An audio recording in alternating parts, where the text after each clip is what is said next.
Hello guys, nandito naman tayo at ito, komentuhan natin, no? Itong, Kikinig tayo. pag-iiyak nitong si Mandalulong, si Barbie Mandalulong.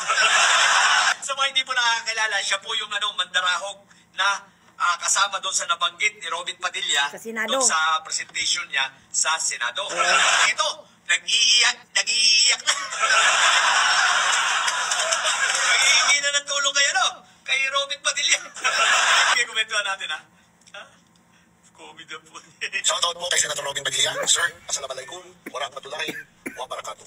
Sir, para sa inyo po ito. At kung meron man mga staff ni Senator Robin Padilla na nakakanood, pakipasa po ito sa kanya para atin ko na kaya yan, no? Kagabi po naman po yung presentation doon sa deliberation ng shoutout ni Senator Robin Padilla. Nakita ko po yung isang content na inilabas ninyo po. Ang original author po ng content na yun ay si Alfred Mark Guzman. Yan na, ako daw original na author. Okay lang, di sabihin mo ako original na author. Kahit hindi naman ako pinasa po sa akin yun. Pasa lang sa akin yun. Yeah, may nagpasa din sa akin. Okay, kinontent ko. At kinontent din namin. Viral eh. Oy, teka lang ha. Tandaan po natin ha. Ito yung vlogger na napakatapang ha. Araw-araw ako ang content. Araw-araw ako ang laman ng kanyang pinupuntahan pa ko niyan dito sa bahay. Araw-araw ako ang laman ng content. Nakukuha sa CCTV namin. Ito yung nagsabi na binabayaran doon siya ng 300,000. Tapos ayan sa taas 980 na Gcash Pinatos. na. Totoo pong bayaran dito. 980 pinatos. Kahit humingi pa siya ng tulong kay Robin Padilla. Pumunta pa ang NBI, paninindigan ko. Sabihin, maninindigan din ako. Bayaran ko. Kaya lang, iyakin. Akala ko, tapang yung pala iyakin ang puti. Araw-araw ako laman ng mga videos niya, tapos kayo nag-iiyak. What the heck? Okay. Ang gumawa nun at yung content na yun was for me. He was trying to insult me and para walang may manood sa akin at mag-follow sa akin. Wow! Insult! Babalian! Limanig ka! Una-una, hindi ka naman kailangan insultin. Tino mo tsuro mo. Oh guys, sa mga hindi po nakakalam ha, bibigyan ko lang kayo ng background. Ito, nung ako'y bago pa lang dito sa TikTok, ito ang pinakasiga sa TikTok. Ito ang laging nangahamon at aalipusta sa mga BBM vloggers. Alam po yan ng mga nasa TikTok. Tapos bagong-bago ako sa TikTok noon, hinamon ako nito ng debate. Pinalagan ko. At nung pinalagan ko, hindi sumipot sa debate. Correct. Ako pinalagan ko din yan. At meron po akong documents. Nagtatatawa lang. Walang alam. Nga. Tinawag na niya akong balaw. Tinawag na niya akong bayot. At kung ano-ano ng mga pinagsasabi sa akin. Kaya yung isasabihin niya rito mukhang kabaligtaran dahil siya ang nauna at ako, binalikan ko lang. Correct. Yan ka Mandalulong. Siya po yung may sabi-sabi na bayot ako. Siya yung may sabi-sabi na balaw ako. Siya yung nagpalabas ng burnik. Canadian bacon. Siya po lahat yun. Yes. Ako, puro may ebidensya. Kaya ako lang naman nalamang siya ay bayot. Bakit? May kakilala ko mismo yung jowa niya. Ayun. Dahil brand ko sa fraternity. Ayun. Surely ba yan, brother? Yung inestapa niya. Iniestapa niya. Okay. Tapos noon, yun ang background niya. Tapos pikot na pikot sa akin. Hanggang ngayon, at makikita niyo naman yung, kung hindi yung pikot sa akin, paano naman bakit araw-araw ako content? Lahat na lang. Sayang ang bayot, ganun.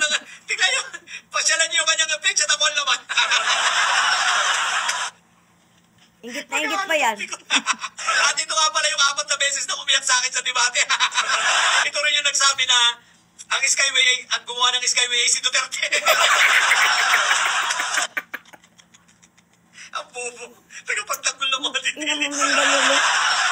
Iyakin. Sabi ka na, sa aparador. Tupi mo na sarili mo. It was a personal issue para sa kanya. Wow, personal. Kailan pa naging personal? Hindi kita pinersonal kahit kailan. Ikaw nga na may personal din sa akin eh. Pikot ka lang talaga, tanga. Inamukha mo, Hindi ko kasalanan kung pangit ka talaga. Diba? Yari ka ngayon. Talaga naman tugyot ka. Ano? Tatlong content po yan na inilabas niya na puro mga voice recording, kunyari, all to the great me. Yung isa po ay ginamit ko doon sa kaso na ifinahid ko. Oh, yan ha, maliwanag ha. Hindi ako nag-file ng kaso ngayon. Siya ang nag-file ng kaso. Ikaw naman pali. Oh, mga didilis. Iyakin yan, didilis. Iyakin. Sablay. Tapos sasabihin niya, pinagkakalat sa inyo, may warrant ako. Wala naman ako warrant. Papakita po papel. Lungong naman ang grammar. Magkakaso, wala naman mga dumarating na sumpwena sa akin. Tama na, Mandalulong. Didilulo ka na. Ang bobo. bobo lang. Siyempre, baka tatanga-tanga kayo pa mga didilis, paniwala kayo. Ayan ha, maliwanag ha. Samantalang dati guys, ang sabi nito, ano daw ako, iyakin daw ako, nagkakaso daw ako. O ayan ha, maliwanag ha, siya ang nagkakaso sa akin. So kaya sino iyakin? Umamin! Patawad ba ulo Bakit yung nito? umamin ang tanga mo?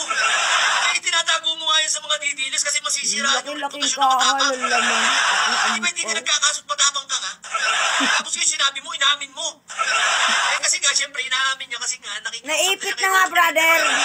Papaawa kay Robin. Nakikiusap siya. Humihingi na sa lolo kay Robin. Iyakin na po. Laban lang, Mandalulong, kayakin. which is now in court. Dahil at large pa ko siya, At large. In court to. Ano yung basketball court?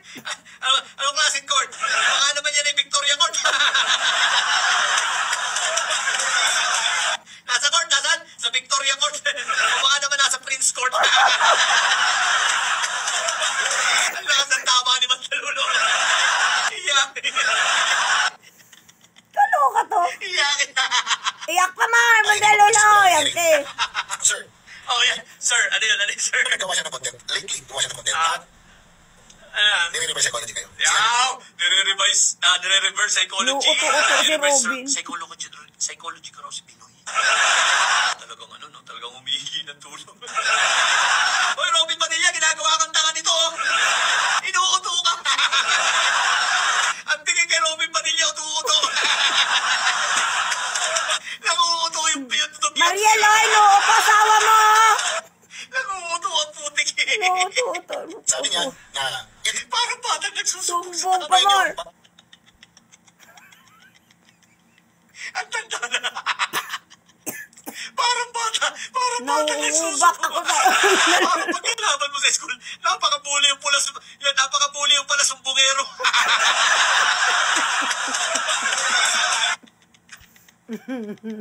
Parang bata. Sabi ko sa iyo eh. para makita ninyo na yung mga tao na involved doon ay mga kakampi ninyo. Sir, ako na po nagsasabi sa inyo. Wala pong involved doon. Nakakampi natin. Pa-NBI nyo nabilis. Robin Padilla, wala daw involved na kakampi nyo daw, bro, kahit isa. Oo, wala daw. Oo. Maawa ka naman dito, pansinin mo na. Iatid ko na kaya itong video na to sa office ni Robin. Kung awa na ako sa Mandaluyong. Nang hindi umaasa sa cash G ng mga OFW. Kaso ito 30 million ito buwan-buwan yan. Oo, galit na galit pa yan. Ano doon kay Dario. Nangutang ng 2K. Lahat po yung kanya. Lahat po ng boses na yun kanya. Kausapin mo si Dario. Inutangan mo 2K. Iteteng ka. Boses ko nga ba? Pagbigyan mo na ito, nakikiusap na sa'yo. Maawa ka, Robin. Pansinin mo naman, tingnan mo na yung tsura, dugyot. Tsaka yung salamin nito, para makapagpalit naman ng salamin, isipin mo, saan ka nakakita ng salamin na nagpapag? Papag dahil sa laway. Napakahiyakin. He has the technology. He has the know-how. Wow! Yun naman ha, I have the technology daw. Pinawisan ako sa Mandaluyong. Tingin mo ka. Technical know-how at kung ano-ano pa. He has the equipment to do it. At kahit bisitahin mo yung kanyang mga content, ang dami niyang mga AI na mga content na very degrading. Wow! Ang dami ko palang i-AI na content. Talaga ba? Talaga ba? Okay na, mga kabibim ko. Kayo na magsabi, ang dami ko bang AI na content? Sumbong pa mo, Mandaluyong. Utuin mo pa si Robin Hood. At si President. Ano ka to? Hoy, wag ka, sa mga nasa social media, wag kasi kayong gumagawa ng ganun, ha? I-share ko tuloy. Pag na-i-share ko, ako tuloy na pagbibintangan ako may gawa. Alam niyo namang apple of the eye ako nitong mga ito. Fans ko kaya ang mga ito. Lalo na to si Mandalulo. Si Mandalulo, pero ang laki ng gusto sa akin. Oo. Hindi mo ginusto, nag-ano kay Natsuki. Istapa mo nga si Rolly. Hindi sinagot ni Natsuki. Duterte. Meron pang isa na boses ni Pulong. Inayay niya. Boses ni... Sumbong pa mo. Ina mo ka, Mandaluyong talaga. Ina mo ka, patawa ka. Ano ba ito? May part 2 to. Parang bata.